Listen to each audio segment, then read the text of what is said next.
Today, we're turning Thanksgiving leftovers into the ultimate comfort food, turkey pot pie on the Kamado Joe. We're making a rich, creamy turkey pot pie filling, topping it with buttery puff pastry, and baking it on the Kamado Joe for that perfect golden flaky crust. In a medium saucepan over medium heat, add a tablespoon of olive oil and 2 tablespoons of unsalted butter. Let that melt and get nice and foamy. Now add a quarter cup of diced onion, a diced carrot, and a diced stick of celery.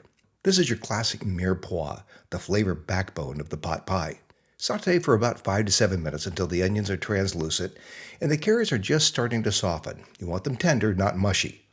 Sprinkle a couple of tablespoons of all-purpose flour evenly over the top. Stir it through the veggies so that everything gets coated in that butter and oil.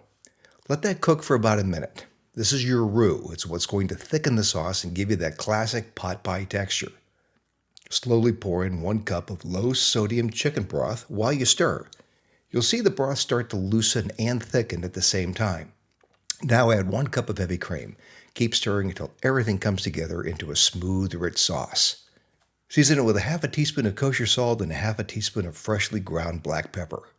Now add your chopped leftover turkey straight into the pan and stir it in. Turn off the heat. The filling is done. You can bake a turkey pot pie as one big family-style pot pie or as individual servings in Ramekins. I'm using a couple of Ramekins today. Make an egg wash and brush the top and the sides of the ramekin with it. This will help the puff pastry stick. Take your thawed puff pastry sheets, lightly flour your board, and cut them 2 inches larger than the diameter of the bowls you are using. Spoon the filling directly into the baking ramekins, leaving a little room at the top so it doesn't bubble over. Lay the puff pastry over the filling and tuck and crimp the edges around the rim. Do not cut holes in the top. Refrigerate these for 1 hour. While it's chilling, set up the Kamado Joe for indirect heat at 400 degrees Fahrenheit. After an hour, remove the ramekins from the refrigerator and brush the entire top with the beaten egg. That egg wash is what's going to give you a deep, golden, glossy crust. Place your pot pies on the grate right over the heat deflectors. Close the dome and bake them at 400 degrees Fahrenheit. Plan on 30 to 45 minutes, but don't go by time alone.